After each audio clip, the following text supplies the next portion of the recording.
Hello and welcome to study.com। मैं हूँ धीरज और आज मैं आपके लिए लेकर के आया हूँ क्लास 12 के 50 मार्क्स हिंदी का एक पोइट्री सेक्शन जीवन संदेश, जिसका मैंने भाग 1 आपको पहले ही दे दिया है और मैं अभी आपके सामने भाग 2 लेकर के आया हूँ, जिसके लेखक हैं राम नरेश त्रिपाठी। पहले वाले भाग में लगभग मैंने चार स्टेंजा कवर किए थे और आज हम लोग शुरू करेंगे 5वें स्टेंजा से। तो चलिए शुरू करते हैं 5वें स्टेंजा से। देखिए हमारा 5वां स्टेंजा है, जिस पर गिरकर उदर दरी से तुमने जन्म लिया है। ये पूरा का पूरा कविता जो है समर्पित है धरती माता को, और कवि जो है मनुष्य को उसका कर्तव्य बताना चाहता है कि हमारा धरती माता के प्रति क्या कर्तव्य है। और यहाँ पे कवि 5वें स्टेंजा में कहता है कि जिस पर गिरकर उदर दरी से, उदर का मतलब होता है पेट। तो कवि कहता है कि हम लोग जो है माता के गर्भ से इस धरती पे गिरे हैं। हम लोगों ने माता के गर्भ से जन्म लिया इस धरती पे, जिसका खाकर अन्न सुधासम तुमने नीर पिया है। और हम लोगों ने इसी धरती का अन्न खाया है और सुधा के समान, सुधा का मतलब होता है अमृत, तो अमृत के सम का मतलब समान, अमृत के जैसा हमने नीर पिया है, मीन्स जल पिया है। ठीक है, नीर में थोड़ा सा ध्यान दीजिएगा कि अभी जो नीर लिखा हुआ है ये जो नीर है ये छोटी र है, और अगर कहीं ऐसा नीर आपको दिखे तो ये बड़ा र है। ठीक है, तो इस नीर का मतलब होता है घोंसला और इस वाले नीर का मतलब होता है पानी, जल। ठीक है, तो कवि कहते हैं कि जिसका खाकर अन्न सुधासम तुमने नीर पिया है। हम लोगों ने माता के गर्भ से जो है, इस धरती माता ने हमको आश्रय दिया जब हम लोग माता के गर्भ से निकले, जन्म लिया जब हम लोगों ने, और उसके बाद हमने इसी धरती का अन्न खाया और हम लोगों ने जो है इसी धरती का अमृत के समान जो जल है, जो नीर है, वो हम लोगों ने पिया। जिस पर खड़े हुए खेले घर बना बसे सुख पाए। हम लोग इसी धरती पे हम लोग खड़े हुए, खड़े होने का मतलब हम लोगों ने चलना सीखा। खेले, हम लोगों ने इसी धरती पे खेला, हम लोगों ने इसी धरती पे घर बनाया और इसी धरती पे हम लोग सुख भी पा रहे हैं। जिसका रूप विलोक तुम्हारे दृगमन प्राण जुड़ाए। और जिसका रूप देख करके, धरती के अद्भुत रूपों को देख करके हमारी आंखें, हमारे मन और हमारा प्राण ये जुड़ा जाता है। जुड़ाने का मतलब हर्षित हो जाता है, खुशी से भर जाता है। फिर आगे के स्टेंजा में कवि कहते हैं, वह स्नेह की पूर्ति दयामयी माता तुल्य मही है। मही का मतलब धरती होता है। तो कवि कहते हैं कि धरती माता जो है हमारे माता के तुल्य है, माता के समान है, जो हमें अपने स्नेह की छांव में रखती है और हम पे वो दया दिखाती है, दया बरसाती है। उसके प्रति कर्तव्य तुम्हारा क्या कुछ शेष नहीं है? तो क्या इस धरती माता के प्रति हमारा कुछ भी कर्तव्य नहीं है? वो धरती माता जिन्होंने हमें चलना सिखाया, हमें अपना जो है अन्न खिला करके बड़ा किया, हमें अपना नीर पिला करके, अपना जल पिला करके जो है हमें बड़ा किया, और इस धरती पे हम लोग खेले, हम लोग जो है अपने, हमारे प्राण मन जो है हर्षित हो गए इस धरती के रूप को देख करके।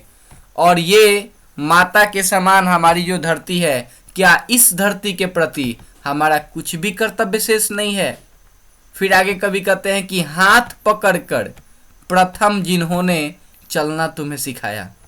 कवि कहते हैं कि धरती माता ने ही हमें सबसे पहले चलना सिखाया। अगर धरती माता ना होती तो शायद हम लोग चलना नहीं सीख पाते। तो बार बार हम लोग इसी धरती पे उठे गिरे तब जा कर के हमको चलने आया, मीन्स धरती माता ने हमें चलना सिखाया। भाषा सीखा, हृदय का अद्भुत रूप स्वरूप दिखाया।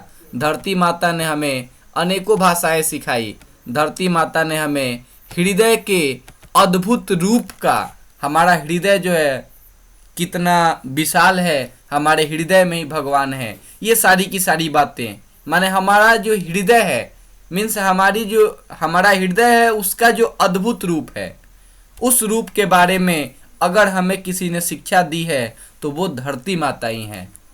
फिर जो है आगे कभी कहते हैं, जिनकी कठिन कमाई का फल खाकर बड़े हुए हो। हम लोगों ने अगर कुछ खाया है, अगर कोई फल हमको मिला है तो वो फल हमारी कमाई का नहीं है, वो कमाई धरती माता ने की है। अगर धरती माता नहीं होती तो हमको अनाज नहीं मिलता। मीन्स हम जो आज खा रहे हैं, जो फल, मेहनत का जो फल है, जो कठिन मेहनत का फल है, वो हमारी मेहनत का नहीं है, वो धरती माता ने मेहनत किया है। तब जा करके हम वो फल खा करके, उस कठिन कमाई का फल खा करके हम लोग बड़े हुए हैं। और क्या, दीर्घ देह, दीर्घ का मतलब विशाल होता है, विशाल देह लेकर के बाधाओं में निर्भर खड़े हुए हैं। हम लोग जो है धरती माता की कमाई का फल खा करके और तब जा करके कहीं हम लोग जो है निर्भर होकर के, खुद पे डिपेंड होकर के, किसी दूसरे पे हम लोग आश्रित नहीं है, हम लोग खुद पे आश्रित हैं आज। और हम जो है किसी भी बाधाओं में, किसी भी प्रकार के संकट में हम लोग जो है आज खड़े हो गए हैं, इतना बड़ा देह, इतना बड़ा शरीर लेकर के। जिनके पैदा किए बुने वस्त्रों से देह ढके हैं।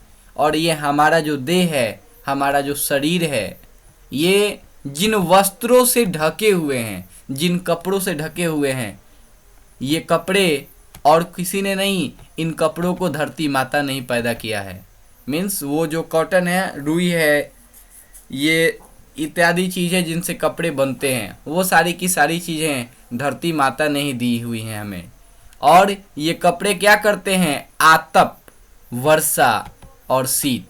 मीन्स बहुत ज़्यादा जब वर्षा हो, जब बहुत ज़्यादा शीत हो, शीत मीन्स ठंडा, और जब बहुत ज़्यादा तप हो मीन्स बहुत ज़्यादा गर्मी हो, तो इन तीनों काल में, तीनों समयों में पीड़ित ना हो सके हैं, इन कपड़ों ने हमें बचाया है। इन कपड़ों ने मीन्स ये कपड़े हमको कहाँ से मिले, धरती माता से मिले। तो इतने भयानक समयों में, गर्मी में, बरसात में, शीतकाल में हमें किसी और ने नहीं, धरती माता ने बचाया है। तो क्या इस धरती माता के प्रति हमारा कुछ भी कर्तव्य नहीं है? फिर लास्ट स्टेंजा जो है कवि कहते हैं, क्या उनका उपकार भार तुम पर लवलेश नहीं है? क्या धरती माता ने जो उपकार किया, वो उपकार, वो उस उपकार का क्या तुम पे कुछ भी असर नहीं है? उनके प्रति कर्तव्य तुम्हारा क्या कुछ शेष नहीं है? क्या धरती माता के प्रति तुम्हारा कुछ भी कर्तव्य नहीं है? क्या यहाँ के लोगों के प्रति, धरती माता के जो सुपुत्र हैं, जो बेटे हैं, जो आज दुख में हैं, धरती माता ने तुम्हारे लिए इतना कुछ किया, और आज जो धरती माता के बेटे जो दुख में हैं, क्या उनके प्रति तुम्हारा कुछ भी कर्तव्य नहीं है? सतत ज्वलित दुख दावा नल में, जग के दारुण रन में। मीन्स धरती माता जो है दुख की अग्नि में हमेशा जल रही हैं, दुख की अग्नि में हमेशा जो है धरती माता जल रही हैं। मीन्स यहाँ जो उनके बच्चे हैं, जो गरीब लोग हैं, वो गरीब लोग हमेशा दुख की अग्नि में जल रहे हैं, हमेशा दुख कर रहे हैं। और छोड़ उन्हें कायर बनकर तुम भाग बसे निर्जन में। और हम लोगों का क्या यही कर्तव्य बनता है कि उन लोगों को, उन गरीब लोगों को दुख की अग्नि में जलते हुए छोड़कर, धरती माता को उस दुख भरे पल में छोड़कर, क्या हम लोग छोड़ करके कायर बन करके अपना मुंह छुपा लें? क्या हमें उन लोगों की सहायता नहीं करनी चाहिए? तो यहाँ पे कवि हमको ये संदेश देना चाहता है कि हमें जो है धरती माता के प्रति हमारा बहुत सारा कर्तव्य है, और इन कर्तव्यों को हमें निभाना पड़ेगा। हमें निर्जन में किसी जंगल में भागना नहीं पड़ेगा, हमें कायरता नहीं दिखानी होगी, हमें साहस दिखाना होगा, हमें साहस से काम लेना होगा। हम जिस धरती माता ने हमारे लिए इतना किया, हम उस धरती माता को ऐसे दुख के दावानल में जलते हुए नहीं छोड़ सकते हैं, है ना। दावानल कहते हैं कि जंगलों में जब अचानक आग लग जाता है तो उसको भी दावानल कहते हैं। तो ये आग का ही एक रूप है दावानल। ठीक है, तो ये था आपका Kavita and thank you for watching this video.